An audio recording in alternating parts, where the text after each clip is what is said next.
Hi, I'm Steve Yee with Xamarin. And I'm George Banfill from LinkNode. Okay, and what does LinkNode do? Okay, so we're a geospatial augmented reality company. We're about location, we're about showing relevant information to you where you are. So geospatial augmented reality, what's all that about?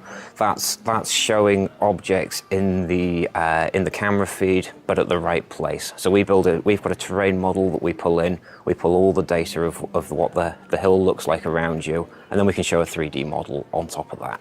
Okay. So the main example of that in the product that we've got going on here, that's Ventus AR. That's about wind farms. So what would a wind farm look like from my location, from where I'm standing? Out you go into the field, hold the iPad up, and you can see what it looks like on the screen.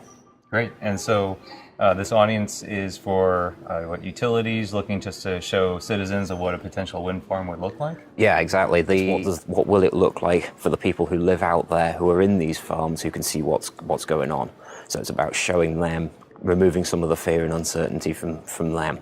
Wow. Okay. So it sounds like you're doing, a lot of interesting visualization and real-time like placement of imagery on top of a live camera feed. Can you describe that a little bit? Yep, so that's pretty much exactly what it is. What we have is we have a few different layers in there. We've got the video feed in the background.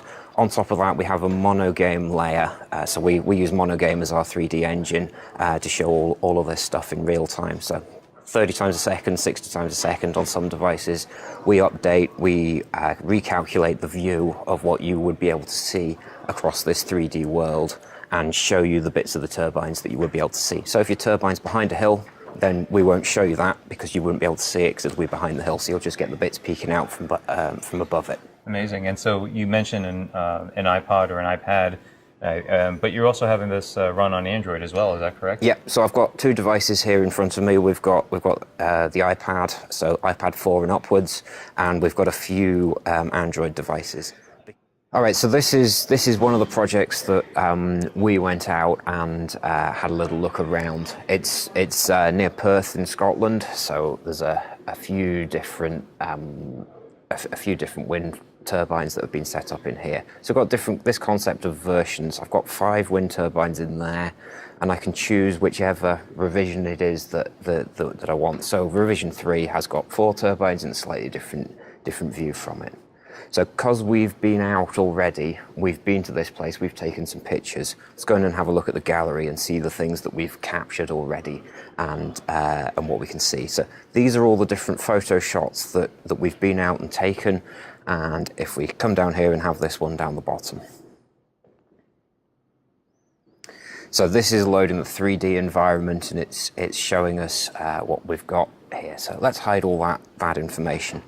This was a nice sunny day. They do get them in Scotland, so it was quite nice then. And we can see the turbines that are there on the hillside across this field. So it's about how am I confident that this is accurate? What can I see there? So if we turn on the wire line in here, so I can now put on a red wire line as to what the land should look like at this location. So I'm happy that lines up.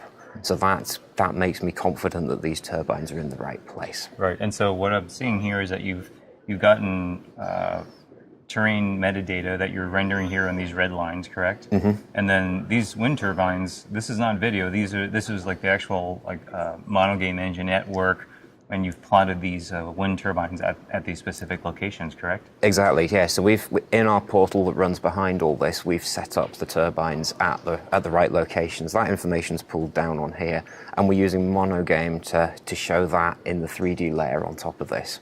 So we're doing superimposed photo wireline is what we call this. Right, and it looks like that this particular turbine is actually planted behind this hillside, so it's got the smarts not to show the bottom of it. That's all clipped behind the terrain. Right, amazing. And then I'm presuming that these are precise GPS coordinates for each.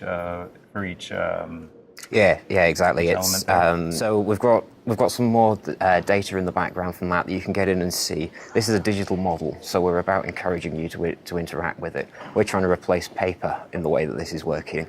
So if you go in there and tap on a turbine, then it brings up some more information about that turbine. So I can see that that turbine is 2,353 meters away. It's 80 meters high. It's got a blade length of 45 meters. That's all part of the digital model that's in there. So you can use this to assess what you're seeing and go in and see.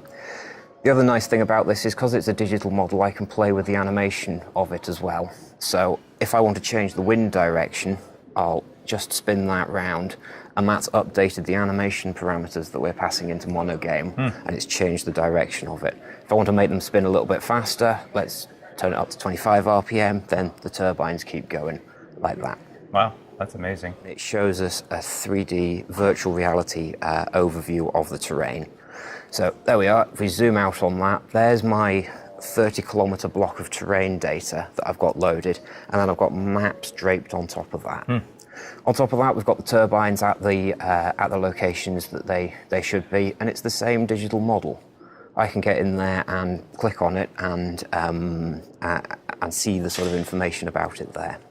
So what's interesting about this mode is how you interact with it. We're actually using the sensors built into the device. So we've got the compass and the accelerometer and the gyroscope in there, and that's providing us with the orientation of the device. So as I move the device round, the map stays in the same orientation. So what's north on the map is north in reality here, and that's anchored in that way. So I can explore into it in a different way. I can move it up and down like that. I can go pan left and right, and then I can zoom in.